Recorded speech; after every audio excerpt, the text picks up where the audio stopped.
I'm Tom McMillan, and I live in Whittier, North Carolina, next to the Cherokee Indian Reservation, next to the Great Smoky National Park, in an intentional community called Union Acres, where years ago it was formed on spiritual and ecological values.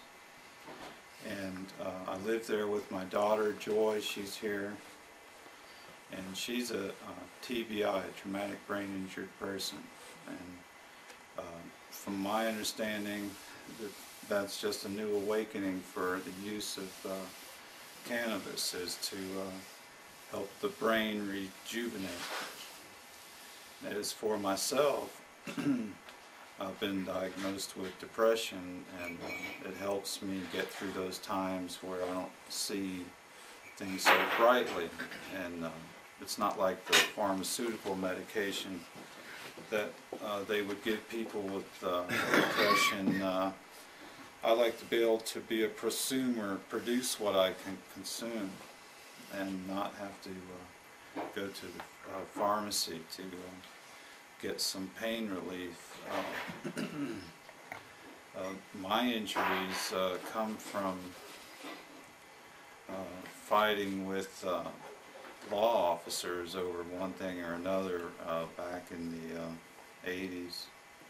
And I sustained a blow to my head where it damaged my left eye. And when I smoke, the pressure on that left eye is, like glaucoma. Folks with glaucoma, it just neutralizes it.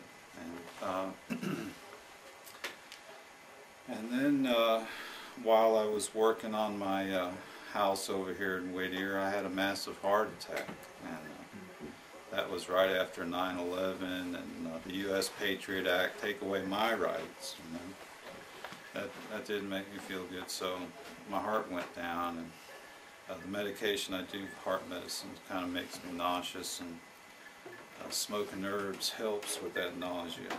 Exactly the same way it does with me with my Oxycontins. I mean, the Oxycontins make me so sick, I ain't got no choice but to maybe pick up a joint and smoke it to ease that. Right. So that's two of us that live in this little cluster where we help each other find smoke and get smoke. And then Joe lives there too. And he has a hereditary disability with his legs, where he's in a motorized wheelchair, and we kind of have like we see if we can find some herbs without getting in trouble. But you should see us go to the big cities, and in our truck trying to find good herbs, and you kind of get scary because all three of us are getting disability, And if you have any issues about law enforcement, your stuff really comes out fast.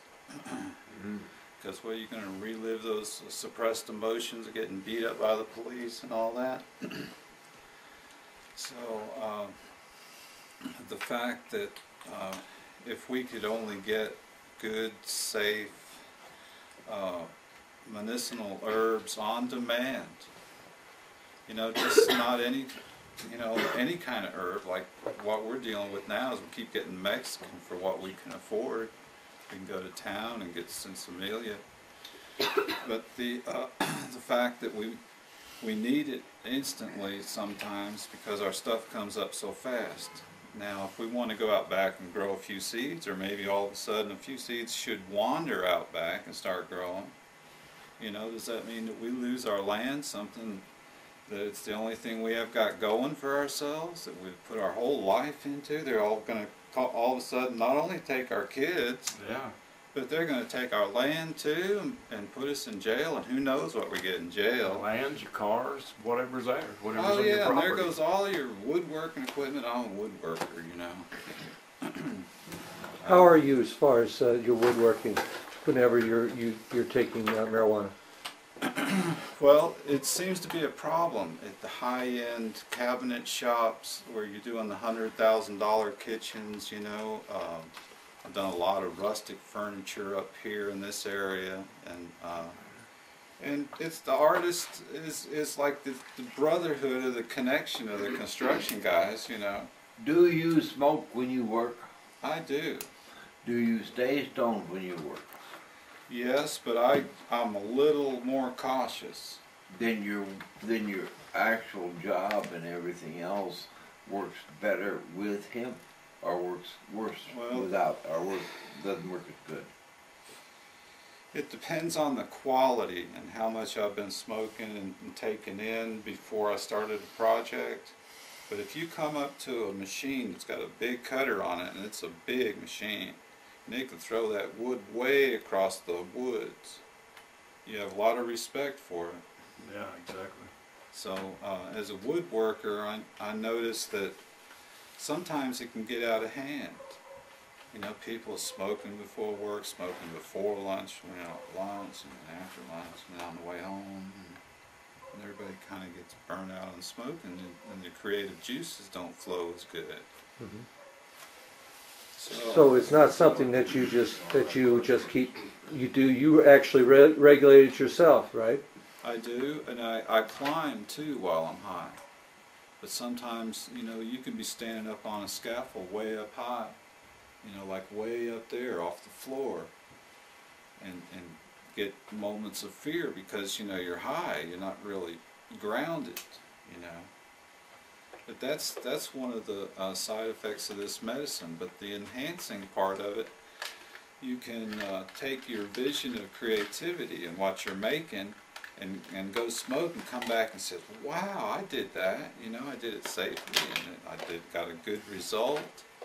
And it's not like alcohol.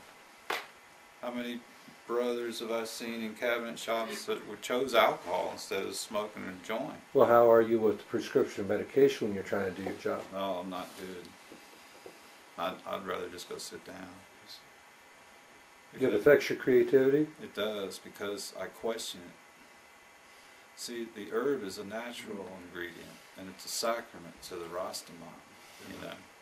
And it's a holy sacrament to some people in other cultures, and why not recognize my culture and our choice as a sacrament, you know? Would you recommend marijuana for everybody? I would. Instead of alcohol, I would suggest that vaporizing is just coming on board as a way of forget about the smoke and all the negative aspects of it. Let's just heat it up and get that stuff in us. Boom, we're good to go.